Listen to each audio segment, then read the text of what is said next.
Pai, continuar abençoando eles, Senhor, porque Tu és poderoso, Senhor, que esta palavra possa penetrar em nossos corações, sendo guardados para passar para o próximo. Senhor, que essa palavra faça efeito, não só na nossa vida, mas na vida de todos aqueles que queiram ouvir a Sua palavra, em nome de Jesus. Amém. E graças a Deus. Queridos, a paz do Senhor. Paz do Senhor, irmãos. Vocês estão bem? Está todo mundo bem? Graças a Deus, né? Quero ser grato a Deus por estar retornando nessa casa. Já tem um tempo que eu não venho aqui, então estava com um pouquinho de saudade de vocês. Era um pouquinho só, não era muita saudade não, tá? Só um pouquinho. Então eu estou muito feliz de estar vindo aqui hoje. Tá? Em primeiro lugar, eu quero pedir a Deus que abençoe a todos os obreiros dessa casa, todos que trabalham no menino aqui, nos abençoe, a todos os obreiros e obreiras, diáconos, diaconisas, presbíteros, evangelistas, missionários e pastores. Deus abençoe a vida de todos. Eu amo a recepção que vocês fazem pela minha vida quando eu chego nessa casa, tá? Para mim é sensacional. Eu preciso fazer uma coisa aqui de culto, porque eu estava a fim de fazer isso há muito tempo. Eu queria pedir muito obrigado a todas as pessoas dessa casa que oraram pela minha vida no processo de oração. Tá? Muito obrigado. Não há palavras que eu fale aqui no microfone que consigam expressar o tamanho da minha gratidão pela vida de vocês, tá? Muito obrigado a todos. Deixa eu te dar um recado da parte de Deus. Se você orou por mim e eu estou aqui hoje vivo, significa que Deus ouve a sua oração, tá? Muito obrigado, tá bom? Amo vocês juntos, tá? Deus é fiel.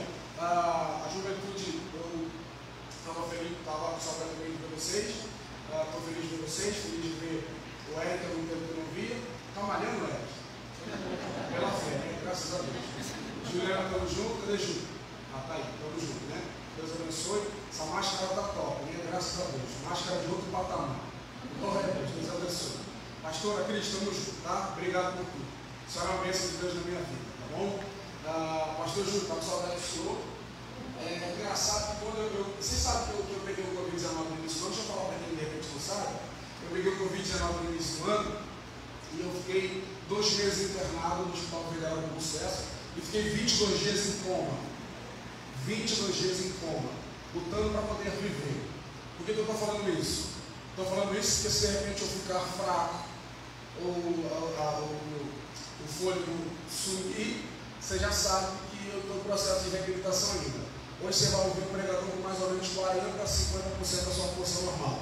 Então, se eu de fraqueza cair aqui no chão, você me dá o microfone que eu prego lá de baixo, não tem problema não, tá? O mistério é a gente ouvir a voz de Deus aqui hoje, tá? Eu estou lembrando que quando eu vim aqui com o pastor Júlio, eu lembro que o senhor tinha um externo muito bonito. Mas nenhum era tudo agradecer, não, misericórdia. Deus abençoe. Mas eu pergunto, senhor, isso tem Wi-Fi ou você é assim, né? Graças a Deus, né? Deus é fiel. Deus falou que ele colocar para os grandes um dia. Quando eu olho esse perto, eu tenho certeza que tem. Olha, eu vou te falar, eu já vi passar um monte de presidente no país. Nunca vi um deles comprou um terreno desse, graças a Deus. Deus abençoe o senhor, tá? Com a saudade do senhor. Falar uma coisa aqui que eu não falo, eu sou muito guardado para mim, né? Porque o homem é muito problemático com o elogio, mas o senhor é muito maduro para isso. Você pensou um exemplo para mim há muito tempo? Desde que eu me conheci, eu estudo muito. Porque quando a época das provas vem, e quem estuda ele sabe, quando a época das provas vem, mano, é loucura. Eu termino de estudar 4 horas da manhã. O meu professor me enganou esses dias, o professor de Direito do Trabalho, ele falou assim, a minha prova vai ser tranquila, 10 questões. O que você pensa? 10 questões, 10 perguntas, pronto. 1h30 você respondeu tudo, né? Só que cada questão dele tinha 4 perguntas. Aí se multiplica, 10 vezes 4, 40 questões para poder responder, né? Para honra e glória do nome do Senhor, quando eu voltei do hospital, eu tinha estudado só 2 aulas no meu período. Então a tendência era eu fracassar no período, mas Deus deu graça. Eu passei de período daquele quando eu voltei do hospital e já vou passar de novo para a honra e glória do nome do Senhor. Deus é fiel, tá? Estou feliz demais aqui hoje. Vamos ouvir mais um pouquinho da voz de Deus? Vamos lá? Amém? Amém? Amém? Antes da gente ver aquilo que Deus quer falar com a gente, faça um favor para mim rapidinho aí. Dá um 360 onde você está, rapidinho, 360 assim. Identifica ao seu redor aí o crente mais bonito e dá uma encarada de crente nele. Isso, continua olhando para ele, isso. Se ele rir, briga não. Isso. Ele está com muito dinheiro. Isso. Fala assim pra ele. Como é domingo à noite, você nem reparou, dá uma moral na aparência dele aí, dá uma reparada gospel nele assim, vai comportar. Isso. Repara ele mesmo. Isso, agora mete um elogio aí, elogia a roupa, elogia o cabelo, elogia a trança, leve, progressivo, regressivo, cacheado, dá uma moral. Isso. Agora fala assim pra ele, fala, foi muito bom você vir aqui hoje, diga. Não, irmão, fala com fé, fala com voz profética, engrossa a voz para assustar ele, fala assim, foi muito bom você vir hoje. Diga para ele, pode ficar tranquilo, tá? Diz para ele, pode ficar tranquilo. Fala para ele, se tu ficar ligado até o final da pregação, fala para ele, fica tranquilo, porque a pizza depois do culto vai ser a minha conta. Diga para alguém. Deus me usou agora, né? Vamos ouvir mais um pouquinho da voz de Deus? Vamos lá? Daniel, capítulo de número 3, abre aí.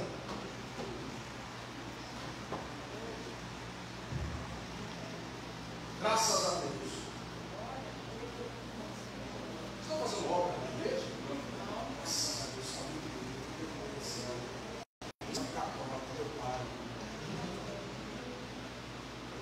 Sabe o que eu falo isso? Eu falei isso em Daniel 3, tinha uma igreja lá, a pessoa era muito tinha estágio, aí não, eu estou só toca, os pastores do lado, mandou lá, mas era lá, era todo patamar, né? Graças a Deus. Graças a Deus. Eu não posso parar de estudar, porque eu preciso chegar no seu chegou, eu passar mais, não vai dar não. Quando eu chego a metadinha aí já está. Graças a Deus. Isso, versículo 20. Daniel 3, 20 e versículo 21. Deus abençoe aos idealizadores do projeto Dínamos e do mundo também. Deus abençoe. É de Deus. O envio, né? Isso aí, top. Achou? Aí, irmão, apareceu aqui, ó. Olha lá. Igreja de gente rica é outro nível, né? Olha lá. Tá vendo aí, Daniel 3:20? Diz assim: e ordenou os homens mais fortes. Os homens eram fracos ou fortes? Como é que eram os homens? E ordenou os homens mais fortes que estavam em seu exército que atassem ou amarrassem a Sadraque, diga Sadraque, Mesaque, diga Mesaque, e Abednego, para os lançarem na fornalha de fogo ardente. Versículo 21 é o que você precisa gravar aqui. Versículo 21. Versículo 21 é o chave. Você vê que a tradução vai dar diferente um pouco da sua Bíblia, mas se liga no que eu vou falar aqui. Versículo 21. E aqueles homens foram amarrados ou atados com as suas capas, diga capas, com os seus calções, diga calções, e seus chapéus, diga chapéus, e os seus vestidos, diga vestidos, e foram lançados na fornalha de fogo ardente. E você diz amém. Amém? Amém? Antes de sentar, olhe para alguém do seu lado e mesmo com a máscara, sorri para ele poder entender como é que a tua cara está hoje aí. Isso. Sorri com os olhos. Isso aí. Isso. Agora senta glorificando o nome do Senhor. Glória a Deus. Deus é bom em todo tempo. Deus é muito bom. Cadê a menina da Líbia? Tu que é da Líbia? Você tipo assim, traduz tudo que a gente fala? Ah, não, porque a gente chama a boca aqui do meu lado aqui. A gente vê que vai dar, entendeu? O problema é que eu falo rápido. Então assim, você vai ficar naquela, entendeu? A pessoa que entender língua em casa ou vai ficar meio maluca ou vai dar ruim. Mas estamos juntos, tá? Deus abençoe. Da próxima vez que eu voltar aqui, se eu voltar, você tá? Vamos fazer aquela, beleza? Show? Tá. Porque geralmente quando eu vejo o pessoal falando e alguém de Libras traduzindo, é porque é algo muito importante. Então, entendeu? Eu preciso de você para o meu patamar. Pegou aí. Deus é fiel. Eu tenho um monte de novidade para contar para vocês, mas depois eu conto. Eu preciso contar algo também do processo que eu passei no hospital. Eu vou deixar para contar um pouquinho no final, mas eu preciso discorrer sobre isso aqui. Falar uma coisa que eu estou com o coração ardendo, e a pessoa que já sabe disso, eu noivei ontem. Se tu vê a noiva, então você vai ficar doido, porque a mulher é linda demais. Eu sei do meu potencial, eu sei que é do amor de Deus, né? versículo 21º versículo do 3º capítulo do livro do profeta Daniel. Falar sobre Daniel é muito bom. Falar sobre Daniel, sobre o livro de Daniel, falar sobre coisas incríveis que aconteceram. O livro de Daniel é um livro tão inacreditável que a lógica era que ele deveria ser um profeta menor, mas ele é profeta maior. Mesmo não tendo uma quantidade grande de capítulos no seu livro, mas a importância das profecias e vivências de Daniel para nós é de suma importância. Falar sobre o acontecido na vida de Daniel e seus amigos é essencial. Daniel tem um grupo de amigos, e o grupo de amigos de Daniel são 4 pessoas incríveis: Daniel, Sadraque, Mesaque e Abednego. Hoje a gente está falando um pouco de Sadraque, Mesaque e Abednego. A gente sempre, quando fala de Sadraque, Mesaque e Abednego, já parou para perceber que a gente sempre fala tudo junto, né? Sadraque, Mesaque e Abednego. A gente corta, parece que é uma pessoa só. Não é. Sadraque, Mesaque e Abednego, cada um tem sua personalidade, cada um age de forma diferente no lugar onde eles estão. E onde é que eles estão? Eles estão na Babilônia. Eles foram levados cativos de Jerusalém para a Babilônia. Eles são da tribo de Judá, foram tirados da tribo de Judá e foram levados até a Babilônia. Eles estão na Babilônia e estão na Babilônia trabalhando. A gente acha que todos eles têm a mesma personalidade, fazem as mesmas coisas, quando na verdade cada um deles são personagens diferentes, personalidades diferentes, fazem coisas diferentes, mas estão unidos num propósito só. A gente sabe pouco sobre Sadraque, Mesaque e Abednego, mas você tem que se aprofundar historicamente, teologicamente um pouco mais, para descobrir um pouco da personalidade dos três. E o nome deles vai dissertar para a gente a personalidade de cada um, ou pelo menos a função de cada um na Babilônia. Sadraque significa servo de Aco. Ederson, quem é Aco? Aco era o primeiro capitão de Nabucodonosor, o mais forte. E Sadraque trabalhava para Aco. Então Sadraque significa isso, servo de Aco. É a grande liberação do nome que veio para a gente. A gente conhece que o nome deles é Ananias, Misael e Azarias, mas para a gente veio como Sadraque. Mesaque, na verdade, é o nome de Misael, que na verdade é o nome de Miguel. Miguel e Misael é o mesmo nome, só que Misael é a forma que translitera para a gente, porque Misael é o nome Miguel de forma cantada, de forma extensa. Aí a sonoridade para a gente vai sair como Misael, só que na verdade Misael significa Miguel, tanto é que Miguel significa quem é como nosso Deus, e Misael também significa quem é como nosso Deus, só que Misael é Miguel de uma forma cantada. Abednego, na verdade, é Abednego. Por que é Abednego? Porque ele é servo de Nebo, ou ele serve a Nebo. Ederson, quem é Nebo? Nebo é o segundo comandante na Babilônia de Nabucodonosor. Ele serve a Nebo, ele trabalha com Nebo. Isso, o nome que veio para a gente é o nome de Abednego. Abednego a gente entende como Abednego. Mais ou menos para você entender que cada um tinha a sua função na Bíblia. Esses homens aqui eram tremendos, esses homens aqui eram incríveis. Eles conseguem peitar ou enfrentar um homem chamado Nabucodonosor, que é o rei da Babilônia, que um dia amanheceu com uma loucura, resolveu construir uma estátua gigantesca, e na cabeça dele, dependendo do horário, você tem que se curvar a estátua de Nabucodonosor, você dizer que está servindo ele. Os meninos não vão se curvar, e por isso, nos versículos que a gente leu, Nabucodonosor vai mandar os homens mais fortes para atar ou amarrar os meninos e jogarem os meninos na fornalha de fogo ardente. Você perceba que no versículo de número 21, os meninos vão ser amarrados, mas vão ser amarrados com uma roupagem especial. Vão ser amarrados com capas, vão ser amarrados com calções, vão ser amarrados com chapéus e vão ser amarrados com vestidos. Parece coisa de doido, coisa de maluco. Então a gente precisa falar um pouquinho da roupa hoje para a gente entender. Ederson, você vai falar de roupa na igreja dos outros? Vou. Não tem problema a gente falar de roupa. Roupa para a gente é normal. Roupa para a gente é corriqueiro. Roupa para a gente é usual. Roupa é aquilo que a gente usa no nosso dia a dia. Então falar de roupa para a gente é normal. A gente só precisa diferenciar uma coisa que é o costume de roupa e outra coisa que é a doutrina acerca de roupa do que a Bíblia fala. Vou te dar um exemplo. Se eu viesse hoje aqui ministrar para vocês e viesse com a mesma blusa branca que eu estou, com o sapato preto que eu estou, mas em vez da calça eu viesse com uma saia, essa saia que as irmãs estão usando agora com a ponta para lá, quem olhar para mim e dizer, ah lá, o pregador ficou doido, né? Ficou maluco. Passou pelo corona, o corona desceu na cabeça dele, coisa de maluco. Vim pregar na igreja dos outros de saia, é coisa de doido, né? Não está batendo muito bem da cachola não. Você nem ia nem olhar para minha cara, você não ia nem me ouvir se eu viesse hoje ministrar aqui de saia. Mas se tu for na Escócia e assistir um culto do evangelho na Escócia, você vai perceber que o pastor da Escócia ele está usando uma saia no seu culto. Por que ele está usando uma saia no seu culto? Porque para eles lá é o costume, para eles é costumeiro. E lá, com o pastor usando saia, dirigindo o culto, a glória de Deus desce, a unção de Deus se manifesta. O poder de Deus acontece lá na Escócia,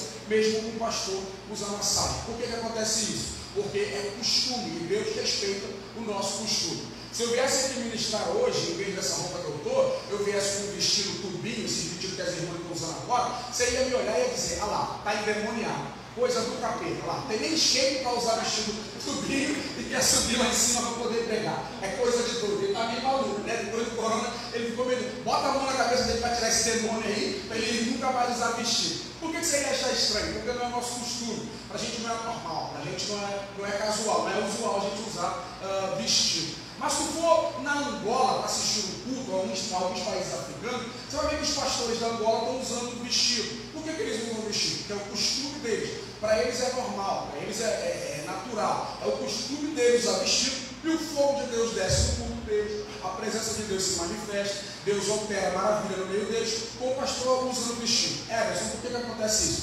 Acontece isso porque Deus respeita o nosso costume. Respeita o nosso costume. E a gente faz diferenciação porque a gente não entende aquilo que é costume e aquilo que é doutrina. A diferença do costume e da doutrina está no seguinte: o costume ele é local. O costume da gente aqui é um, da África é outro. O costume ele é local. A doutrina não. A doutrina ela é universal. O costume ele é temporário. O costume ele começa hoje, daqui a 6 meses ele vai acabar. A doutrina não. A doutrina nasceu e nunca mais vai encerrar. A doutrina vai estar aí para todo sempre.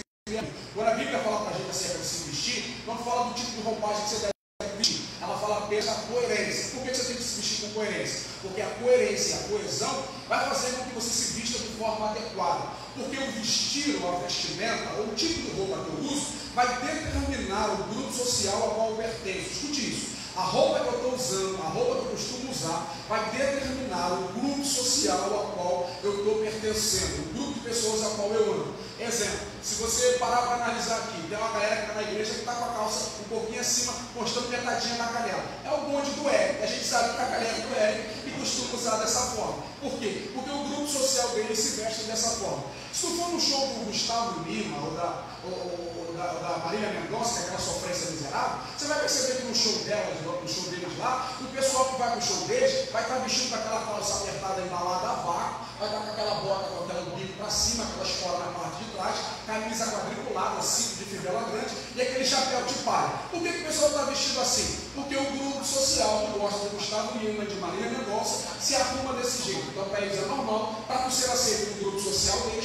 você tem que se vestir de igual forma. Se tu for para o show da Anitta, você vai perceber que no show da Anitta tem um monte de gente no show da Anitta que está usando aquele famoso short da Anitta, aquele short pequeno que não tanta coisa de mim. Tem um monte de mulher lá usando short, tem até homem usando short da Anitta, o show da Anitta, porque é uma coisa que acontece no grupo deles, no grupo social deles permite que você se vista dessa forma. Então para ser aceito no grupo social você vai se vestir dessa forma, é tranquilo. Se tu for no show do Pablo Vittar, eu não faço ideia como eles são vestidos, porque minha galera não é da área, então eu não tenho informação para passar. Eu não tenho como te dar informações a respeito disso, mas eu já estou vendo que você já pegou mais ou menos o que eu quero dizer, né? Então a roupa para a gente é normal, roupa para a gente é costume, roupa para a gente é natural, roupa para a gente é corriqueiro.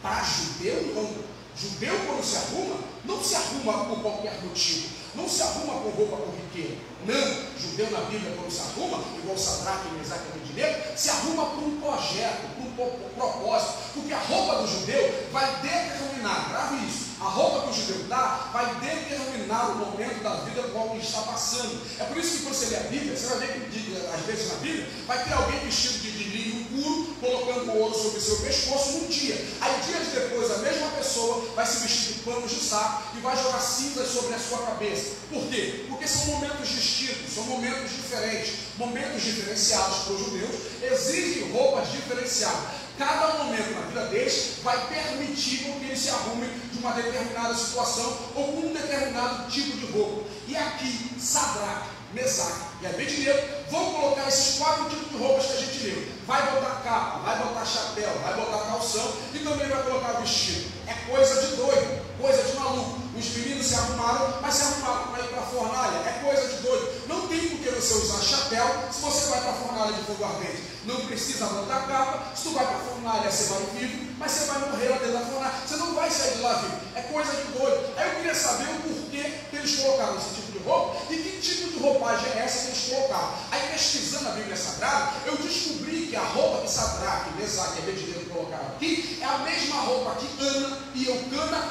usam a ir ao templo a adorar a Deus, para ir ao templo a adorar a Deus, anualmente. Todo ano, quando eles vão no culto, for fazer culto, eles vestem o mesmo tipo de roupa que Sadraque, Mesaque e Abednego está vestindo aqui. Então a roupa que Sadraque, Mesaque e Abednego está vestindo é roupa de culto. Mas estão indo para o culto? Não. Está indo para onde? Para a fornalha. Mas vão se vestir para ir para o culto. Mas vão ir para a fornalha. Mas botam a roupa de culto, mesmo tendo que ir para a fornalha. Emerson, por que botaram roupa de culto se eles vão para a fornalha? Se tu ler os versículos anteriores, você vai ver eles discutindo com Nabucodonosor. Aí vão dizer assim: Nabucodonosor, o nosso Deus, o meu Deus, Jeová, Javé, o Todo-Poderoso El Shaddai, ele vai me livrar da tua mão e vai me livrar da fornalha do vai me livrar da fornalha de fogo ardente. Aí eu imagino a reunião dos três meninos conversando. Gente, a gente precisa de três coisas. De quê? A gente precisa de escape, beleza? Sim. Precisa de livramento, beleza? Sim. E a gente precisa de milagre, beleza? Sim. Vamos parar para analisar? Vamos. Aonde é que Deus dava escape? Aonde é que Deus dava livramento? Aonde é que Deus fazia milagre? Aí eles vão se lembrar, pronto, quando a gente estava na tribo de Judá em Jerusalém, no culto da gente, Deus fazia milagre, Deus dava escape, Deus dava livramento, Deus operava lá no culto da gente, lá em Jerusalém, na tribo de Judá. A gente está em Judá? Não está. A gente está no culto? Não está. A gente vai para a igreja? Não vai. Vão jogar a gente aonde? Na fornalha de fogo ardente. Há uns três meninos descidos. Já que vão jogar a gente na fornalha, então vamos se arrumar, porque o culto de hoje vai ser culto. Que culto bom, que culto top, que culto sensacional. Onde é que a gente vai fazer culto hoje? Dentro da fornalha. Deus está enviando a gente para a fornalha, Deus está permitindo, então dentro da fornalha a gente faz culto. Vamos fazer culto num lugar onde ninguém vai fazer culto. Ó, perceba que você leu no versículo de número 20, que Nabucodonosor vai mandar para um lugar que vai ter culto, os homens mais fortes, os grandão, os bambambam, os sarados. Deus vai mandar para um lugar que vai ter culto. Sadraque, Mesaque e Abednego. Pega isso aqui. Deus é o dono do lugar. Deus é o dono do culto. Deus é o dono do culto. Quem é o dono do culto? Quem é o dono do culto? Deus é o dono do culto. Mas Nabucodonosor é o dono do lugar. Nabucodonosor é o dono da fornalha. Deus é o dono do culto. Só que Deus, que é o dono do culto, resolveu fazer culto no lugar onde Nabucodonosor é dono. Deus não está nem aí. Vai fazer culto da fornalha que é de Nabucodonosor. Aí Deus vai mandar para o culto Sadraque, Mesaque e Abednego. E Nabucodonosor vai mandar para o mesmo lugar os homens mais fortes, serão na Bíblia, os grandão, os bambambam, os sarados, os bombados, os homens de academia. Aí vai dizer na Bíblia que quando o pessoal vai jogar Sadraque, Mesaque e Abednego lá, eles não conseguem chegar perto da fornalha, porque quando a fornalha abre, o vapor, a fumaça da fornalha mata os homens de Nabucodonosor. Os homens grandes, fortes e bombados vão morrer. Enquanto Sadraque, Mesaque e Abednego conseguem entrar dentro da fornalha. Só porque os homens não conseguem chegar perto da fornalha e nem entrar lá dentro, porque a maior verdade dos nossos dias é a seguinte: quem não está resistindo, ou quem não resiste à fumaça de fora, não está preparado para o fogo que acontece no lado. A geração de hoje é a geração dos soldados de Nabucodonosor. É forte, é grande, é bombado, é sarado, mas não adianta ser forte na carne e ser fraco no espírito. Não adianta. Deus está mandando no culto esse menino que nem carne come, só come legume. Era magrinho, físico do Eric, assim, magrinho, lindo. É verdade, não era forte no corpo, mas era forte no espírito. Pode me contar a fornalha, que na fornalha eu vou fazer culto.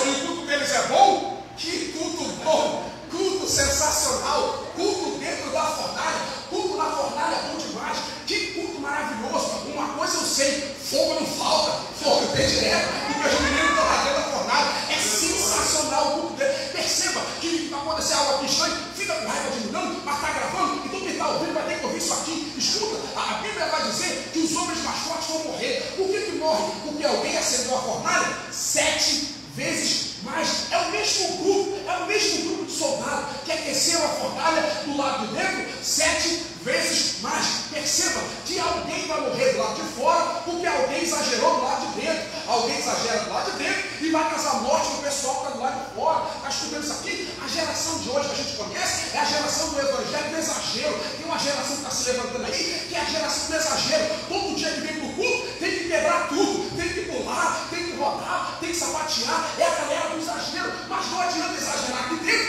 e morrer com a fumaça lá fora. Não adianta exagerar aqui dentro e não resistir à fumaça lá fora. A geração do exagero é uma geração que me assusta, porque a geração que eu gosto, eu estou acostumado, é a geração do equilíbrio. Oh, glória! Como eu amo a geração do equilíbrio. Emerson,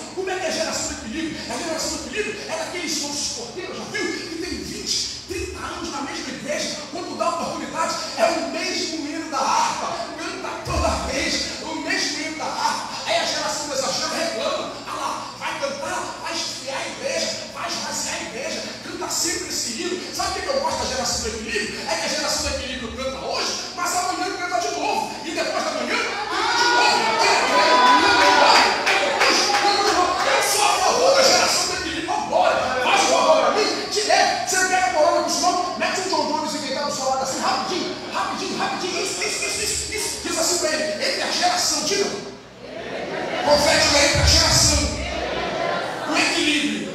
E a geração do exagero, diga, prefira do equilíbrio. Diga, porque é do exagero. Hoje exagera e amanhã vai morrer. Diga, mas do equilíbrio. Dá glória a Deus hoje e amanhã dá glória de novo. E depois dá glória de novo. E depois dá glória de novo. Que culto bom. Culto na fornalha, muito bom. Esse culto é bom, bom demais. O culto deles é tão bom. O culto dos meninos é tão bom. Juliana, o culto é tão bom, mas tão bom que o Novo Testamento vai falar do culto deles. O Novo Testamento vai dizer assim: onde estiverem 2 ou 3 reunidos no meu nome, ali eu estarei. Oh, glória! Quando chega a fornalha, 2 ou 3? E quem estava na fornalha? Deus, sim ou não? Jesus, sim ou não? Não estava na fornalha? 3 reunidos no nome dele, ali se faz presente. Aí diz a Bíblia que o tal de Nabucodonosor, pensa no nome ruim de matemática, é Nabucodonosor. Nabucodonosor chega e diz assim: rapaz, no final do processo, ele diz: rapaz, coisa estranha. O que foi, Nabucodonosor? Eu joguei 3, mas estou vendo 4. Eu só joguei 3, mas eu estou vendo 4. Eu estou vendo 4. Aí ele diz assim: e o quarto que eu estou vendo, na visão de Nabucodonosor, o quarto que eu estou vendo é semelhante ao filho dos Deus. Eu estou vendo o quarto nome da fornalha. Vou te fazer uma pergunta. Deus é o quarto nome da fornalha, sim ou não? Sim. Jesus é o quarto nome da fornalha, sim ou não? Sim. Deus é o quarto nome da fornalha, sim ou não? Sim. Não. Então pode ser o quarto. O quarto é na visão de Nabucodonosor. Porque se ele é o quarto, ele entra por último. E ele não pode entrar por último, porque quando abriram a porta da fornalha, a fumaça matou quem estava jogando os meninos lá. Senão os meninos iam morrer também. Jesus não é o quarto nome da fornalha. Ele é o primeiro. Porque quando os meninos chegaram, o Senhor já estava lá. Vou dizer uma coisa para você. Esse hino é antigo, é velho. Eu só sei essa parte, mas serve muito para a gente hoje. E eu nunca mais esqueci desse hino. Quando eu cheguei aqui, você está pensando que o culto começou quando tu chegou? Conversa fiada. Antes de tu sair da tua casa, Jesus já estava preparando o ambiente para a gente poder aqui. Que culto bom! É sensacional a gente entender que os meninos vão fazer culto num lugar onde ninguém quer fazer culto. Escuta o que eu vou te falar. Nabucodonosor manda os homens para um lugar. Deus manda os meninos para o culto. Uma coisa é ir para um lugar, outra coisa é ir para o culto. Tem gente que está aqui hoje, e eu não estou enganado, tem gente que está aqui hoje que veio para um lugar. O que é ir para um lugar? É ir para a igreja. Tem gente aqui que veio para a igreja, mas tem gente aqui que veio para o culto. Essa é a diferença de ir para a igreja e ir para o culto. Quem vem para a igreja, erra lá fora, mas quando dobra o joelho, daqui em diante ele adora. Por quê? O culto dele começa no lugar. Gente que vem para o culto não chega aqui para adorar. Ele já sai de casa adorando, porque acredita que o culto não começa na igreja. Meu culto começa em casa. Que culto bom. Você vai analisar isso aqui? Ele vai olhar assim e vai dizer: eu joguei? Jogou quantos? E quanto ele está vendo? Mas ele jogou? E ele está vendo? Você não pode analisar que é coisa de doido, não? Ele está vendo Deus, sim ou não? Está vendo Jesus ali, sim ou não? E para quê? Para que Deus vai se apresentar para Nabucodonosor? Não é crente, minha gente? Não dá glória, não está na EBD que nem você. Não dizima que nem você, não dá oferta que nem você. Não adora Deus que nem você. Nem Deus crê. E para que Deus vai se mostrar para ele? A questão aqui é o processo do tempo. Porque quando ele joga, ele diz: eu joguei. Porque é o início. No início ele não vê Jesus, eu não vejo Deus. Aí no início ele fala: eu joguei 3. Aí no final, quando ele vai ver, ele vê. Aí que ele vê Deus, sim ou não? Aí que ele vê Jesus, sim ou não? É assim por quê? Porque o nosso Jesus faz muito disso.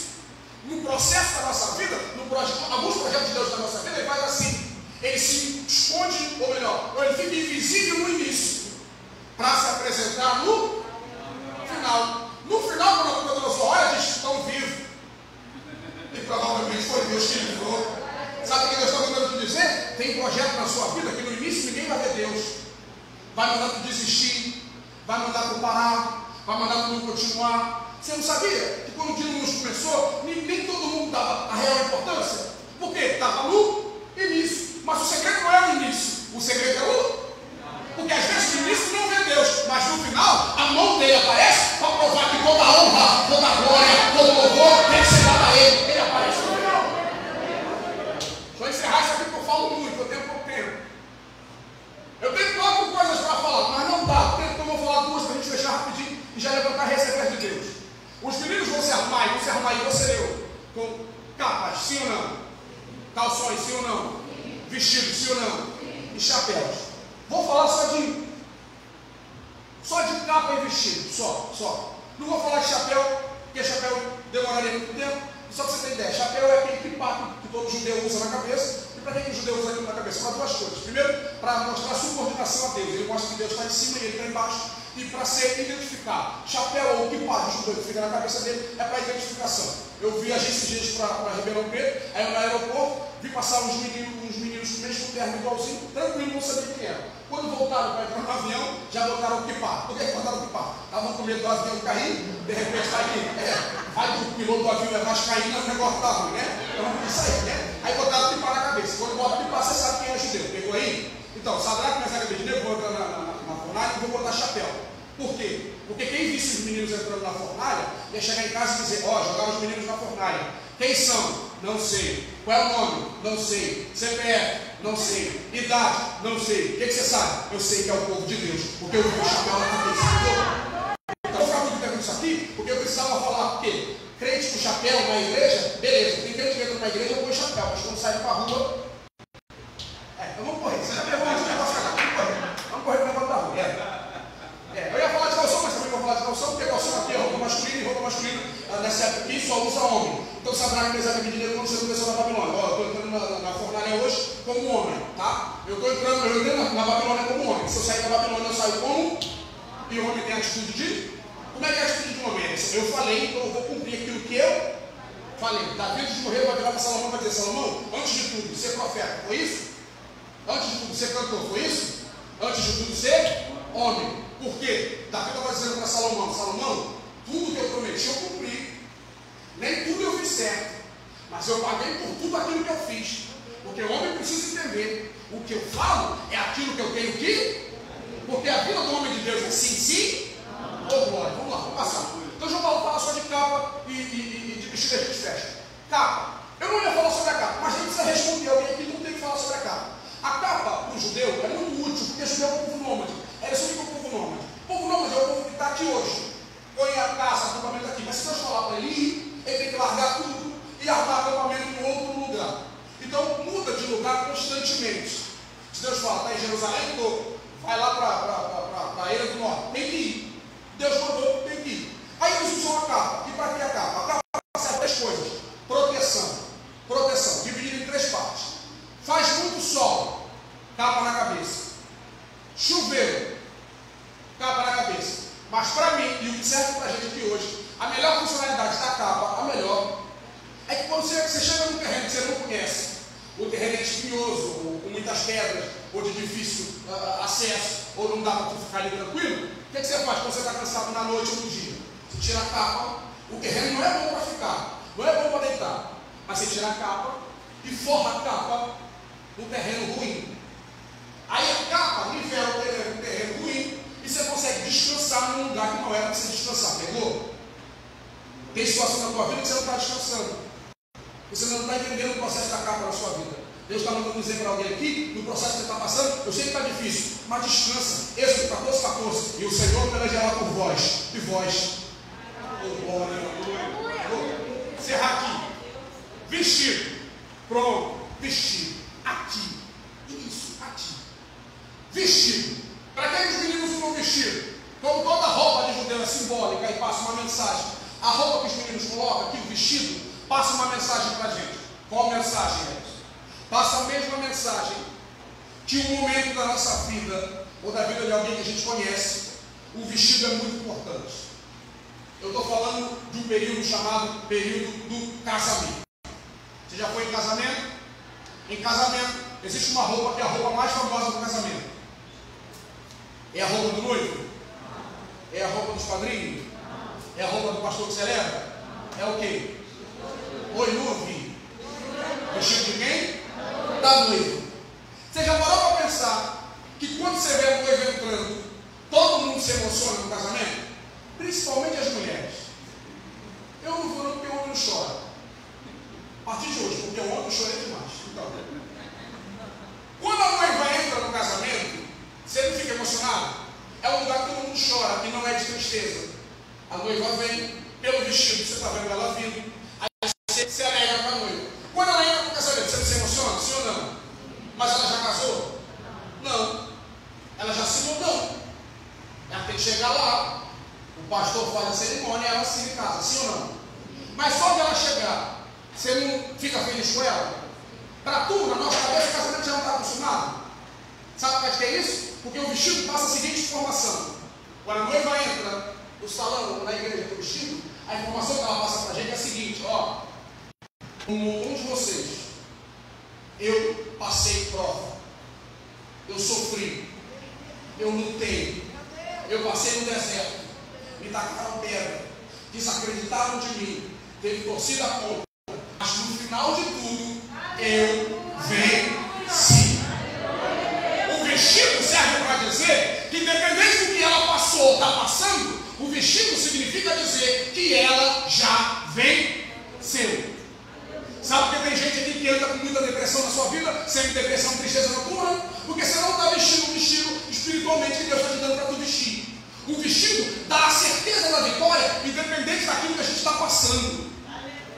É Deus falando para você: põe o vestido. Porque tem gente que a gente sabe quando está passando prova. Por quê? A cara demonstra. Você olha na cara, por isso que um monte de profeta te entrega um monte de coisa.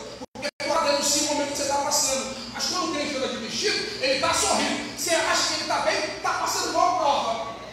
Mas como ele está vestido de vestido, aí você nem sabe a prova que ele está passando. Porque ele sabe que, independente da prova, no final, ele já venceu. A gente levantar e orar. Pode, pastor, depois? Deixa eu te falar algo do nosso, que eu passei lá no processo, e vocês passaram comigo em oração. Hospital Federal de Processo. 22 vezes em coma. 22 vezes em coma. Passei uma prova naquele lugar. Prova. Eu lembro que o coma demora muito. Porque 22 dias é muito tempo. É muito tempo. Minha mãe orando por mim. E minha mãe era mãe. Tá? Minha mãe era mãe. Minha mãe era mãe. Ederson, por que você está falando assim, mãe? Porque tem mãe agora que é kit gás. Minha mãe é gasolina de chuva. Minha mãe é mãe. Ederson, como mãe, tua mãe é mãe? Minha mãe é tão mãe que, por causa do corona, você não pode visitar a pessoa no hospital. Não dá para você entrar lá. Você não pode ir lá porque senão você pega também. E o hospital não dava informações para minha mãe desesperada. Até, pastor, minha mãe descobriu a palavra-chave da vitória dela. Minha mãe descobriu uma palavra chamada ouvidoria. Quando ela percebeu que se ela reclama da ouvidoria, a ouvidoria reclama o médico, todo dia era ouvidoria. Nem e-mail ela sabe mandar, conseguiu para a ouvidoria. Todo dia ligando para a ouvidoria. Aí a ouvidoria já deu a paciência lá em cima com a minha mãe, chamou a atenção para a médica. A médica liga para minha mãe: oi, tudo bom? Minha mãe: ó, doutora, você cuida do meu neném. Isso é meu neném, isso é meu nenenzinho, isso aí. Ó, cuida dele com carinho, quero ele vivo, quero ele bem. E só está pensando o quê? Eu sou da prefeitura, igual a senhora. Está pensando o quê? Que é um número de matrícula que eu tenho? A gente é igual. O que a médica pensou? Pronto. Número de matrícula, querendo me dar carteirada, dizendo que é igual. Eu sou médica, neurocirurgiã, com pós. Então, no mínimo, uma mulher é médica. Aí a doutora com a minha mãe: pode deixar a doutora Vanderklein. Tem nem nome de médica. Você nunca viu uma doutora chamada Vanderklein. Não tem nem como. Doutora para lá, doutora para cá. Pode deixar a doutora Vanderklein. Pode deixar. O que a mulher não sabe é que minha mãe é merendeira. Minha mãe é mãe. Aí quando eu acordei, pastor, nem que eu acordei, a cabeça ainda um pouco variando, ainda tentando entender as coisas e tal. Eu fiquei na URA, eu desci para o CTI, do CTI eu fui para a enfermaria. Que aí deu o meu telefone e consegui falar com todo mundo. Estou na enfermaria, meu primeiro momento na enfermaria, quando eu olho, a janela da enfermaria está lotada de gente me olhando, um monte de enfermeira, e a porta assim, um monte de enfermeira. Aí uma tomou coragem de vir me ver, eu não sabia o que estava acontecendo. A enfermeira virou para mim e falou assim: vamos ver o nome dela. Ela disse assim: Ederson, tudo bom? Eu falei: tudo bem. Ela: você me conhece? Eu falei: desculpa, mas não te conheço não. Ela: e a minha voz para você é familiar? Ela disse assim: é. Aí eu falei assim: é, tua voz para mim é muito familiar. Eu não sei o porquê, mas é familiar sim. Ela disse: Ederson, a minha voz para você é familiar porque toda vez que eu passava, que eu estava de trabalho, eu passava onde você estava, eu cuidava de você como muitas outras enfermeiras que estão aí te olhando, porque todo mundo aqui tem muita curiosidade sobre você, você ficou muito famoso, o pessoal me encheu aqui de ligação, a gente não parava de receber e-mail, a gente precisou procurar alguma celebridade, então a gente queria te ver acordado, a gente sabe, tem umas galera, tem umas igrejas aí te ligando aí direto, aqui ligando para cá, a gente precisa ver acordado para ver como é que você é que está rolando. Aí ela disse assim para mim: falou: Edson, e eu passava onde você estava, no teu leito, e ficava falando no seu ouvido assim: vamos embora, campeão, vamos que vamos, vamos pregar, vamos lá na rua do registro, tem administração lá, vamos pregar, vamos fazer a obra de Deus, vamos, olha aquela palavra, vamos ver o Mengão ser campeão, vamos que vamos, hoje tem gol do Gabigol, vamos embora. Falava essas coisas no meu ouvido. Olha como é que a minha mãe manda a mulher me acordar. A mulher virava no meu ouvido e falava assim: acorda porque o gol com a bola está pronto. Aí falava direto comigo para poder acordar. Eu falei: caramba, agora eu entendo porque eu reconheço a sua voz, né? Meu subconsciente gravou sua voz e eu sou muito familiarizado com a sua voz. Eu pedi muito obrigado para ela. Ela falou: Ederson, você é da igreja? Eu falei: sou. Eu vou terminar de contar e a gente já vai levantar para a hora. Eu falei: sou da igreja. Então, tinha uma dúvida minha, tem algo que está me inculcando aí sobre a sua história toda. Eu falei: o que foi? O que está te inculcando? Ela: Ederson, vou te explicar. Quando você chegou aqui, a gente precisou te intubar porque você veio muito fraquinho, a gente já te colocou logo em coma induzido, você ficou em coma. E quando você ficou em coma, a gente não tinha remédio contra o Covid, não tinha. O Brasil não tinha, não sabia o que retardava o efeito do Covid, então a gente passou muito mal no início. Aí você mal lá, no internado, no lugar que você estava, na sala que você estava, a gente não tinha diferenciação ainda, então a gente botou mulher e homem tudo junto na mesma sala. Estava você, olha a história, estava você e uma moça do seu lado aqui, na sala. A gente não tinha remédio contra o Covid, mas chegou no hospital um kit experimental para combater o Covid, um kit, um só. Aí no sorteio dos prédios caiu o nosso prédio e caiu a ala que você estava, o lugar onde você estava. O médico da manhã que recebeu o kit, ele deixou prescrito para a gente, falou: ó, pessoal, por volta de 8h30, 10 horas da noite, vocês vão aplicar esse kit aqui de remédio nessa menina aqui, nessa moça, que era a moça que estava do meu lado. Beleza? Beleza. Ela falou que deu por volta de 9h30 da noite. Elas pegaram um kit para poder aplicar na menina. Eu não sei quem é da área médica, mas vai entender. Fizeram aquilo que a gente chama de subclave. São 3 furos aqui. Eu tenho esses 3 furos aqui. Tem a marca dos furos. Você fura a pessoa aqui e você faz outros procedimentos. Furaram a menina, fizeram tudo na menina. Pronto. Tudo perfeito para aplicar o remédio na menina. A menina estabilizada, tudo direitinho. Ela falou que quando iam aplicar o remédio na menina, entra o médico da noite. O médico entra pela porta e vai em direção a elas e fala assim: o que vocês estão fazendo aí? Ela disse: não, a gente está aplicando remédio na menina aqui porque chegou o kit do Covid e o médico da menina deixou prescrito para botar remédio nela. Ela disse que ele virou assim e disse assim: remédio nela? É. Ela disse que ele olhou e disse: não, melhor não dar remédio nela não. É, por que não, doutor? Não, remédio nela não. Não se desperdício. Ela vai morrer hoje, é melhor não dar remédio para ela não. Doutor, tá doido? Como assim? Ela vai morrer hoje. Pressão estável, saturação estável, tudo tranquilo da menina. Por que a menina vai morrer hoje? E o hoje que o senhor diz, doutor, é até 11h59, são 10 horas da noite. Aí ela disse, eu disse: é, isso mesmo, ela morre hoje. Está certo, confirmado, ela vai morrer hoje. Faz o seguinte: em vez de vocês darem esse remédio para ela, pega o remédio que eu tinha dado para ela e dão para esse negão aqui do lado dela. Aplica nele aí. Doutor, por que nele? Aí o doutor disse: porque esse menino aqui, ele tem muita coisa para fazer quando sair daqui. Ele precisa sair daqui. Ele é forte. Pode aplicar nele. Tá bom? Aí ela disse: tá bom.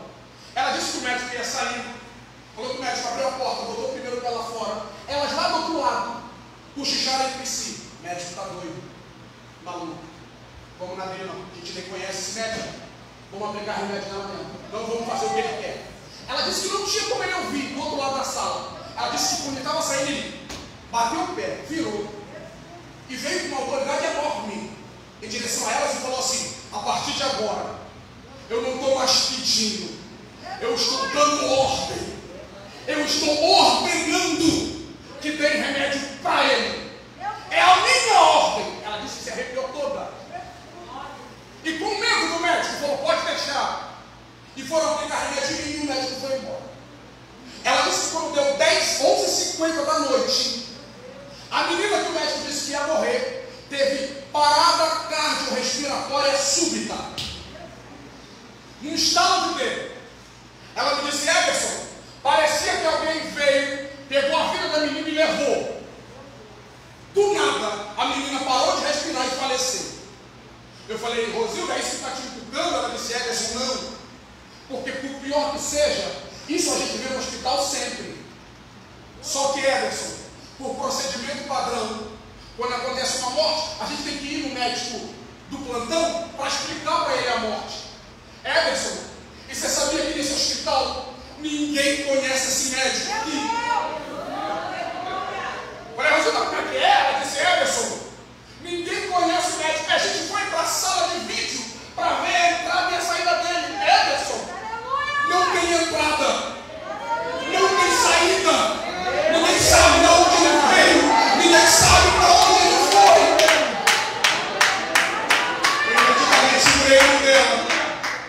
Eu segurei a mão dela e disse assim: Rosilda, pode deixar, você não conhece? Mas eu sei quem é esse médico. Você conhece esse médico da onde? Eu disse: Rosilda, eu conheço esse médico. Ela disse: da igreja? Eu falei: não, do culto.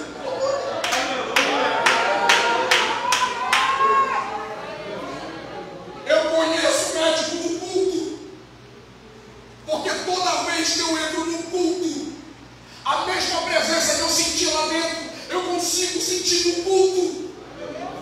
Tem coisa que você não está vencendo na sua vida, porque você está indo para a igreja. Para de ir para a igreja, começa a ir para o culto. A diferença é que se eu fico apegado à igreja, você sabe por que muita gente passou mal na pandemia? É porque teve que fazer culto em casa e não está acostumado. Está acostumado a fazer culto só na igreja. E a igreja é só lugar. E quando a igreja fechar, deu ruim para mim, deu nada. Porque eu sei fazer culto na igreja, mas também sei fazer culto na minha casa. Quer um segredo de Deus para você vencer? Para com esse negócio de partir para a briga. Parte para o culto para tu ver se não melhora. Aleluia. Aleluia. Fica de pé comigo, glorificando o nome do Senhor.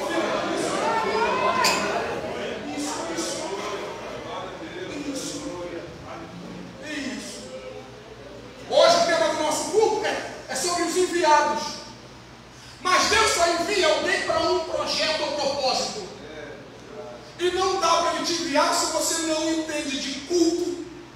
E o culto precisa de 3 coisas. 3. Todo culto tem que ter 3 coisas. Oração, sim ou não? Sim. Palavra, sim ou não? Sim. Louvor, sim ou não? Sim. Se não tem isso, não é culto. E eu estou dizendo isso para as irmãs que quando estão lavando louça, faz o próprio culto. Aleluia. Eu estou dizendo isso para as irmãs que quando estão dando faxina, ninguém entende o que você está acontecendo, fala que é louca porque fala sozinha, quando na verdade você está fazendo culto. Eu estou dizendo para jovens e adolescentes que na faculdade é menosprezado pelo jeito de ser, mas não sabe que o teu jeito de ser é jeito de quem sabe fazer culto. Vamos orar hoje? Vamos? Porque escape, livramento e milagre acontece dentro do culto. Sabe o que você está precisando receber? Você não recebe só por vir à igreja. Você recebe se tu fizer. Oh, glória! Põe a mão no seu coração aí. Isso. Isso. Isso. Isso. Estou te dando tempo para tu entrar no culto.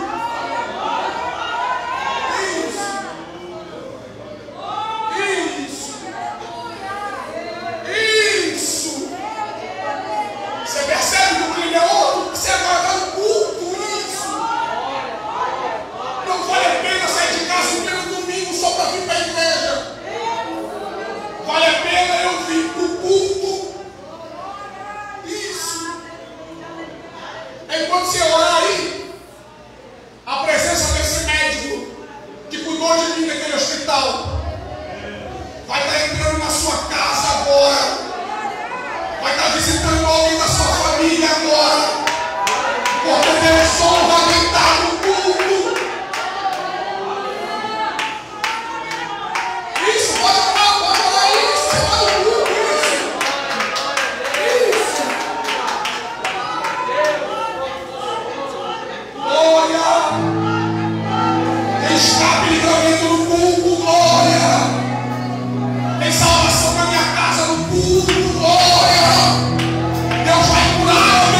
e quer retornar para a presença de Deus agora, saia do seu lugar e venha aqui na frente.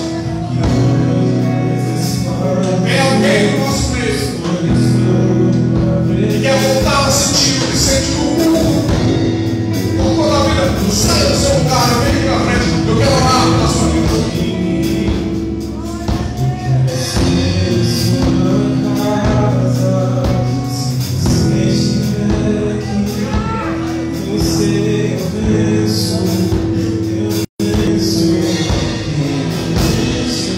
Quem pode aplaudir o nosso Deus no público hoje?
Irmãos, estamos felizes nessa noite, aqui com essa mensagem gloriosa, que Deus impactou nossas vidas aqui nesse culto, né, irmãos? É sensacional. Nosso irmão Edson, ele está vendendo aí, ó, esse biscoito aqui, R$2 o pacote, só isso, Edson? Poxa, mas mostra aqui para depois não ver, ó. Vamos agradecer aqui no culto, R$2, irmão. Vamos passar ali fora, vamos ajudar, amém? Tá bom? Vai ficar por aqui. Tem o quê? Tem nada de cartão também. Tem mais, você não é cartão, isso aí é o cartão, tchau. Deus abençoe, em nome de Jesus. Ederson, você estava lá, testemunho glorioso, eu nem sabia desse testemunho. Mas como naquela época da pandemia, a gente estava fazendo muito online, né?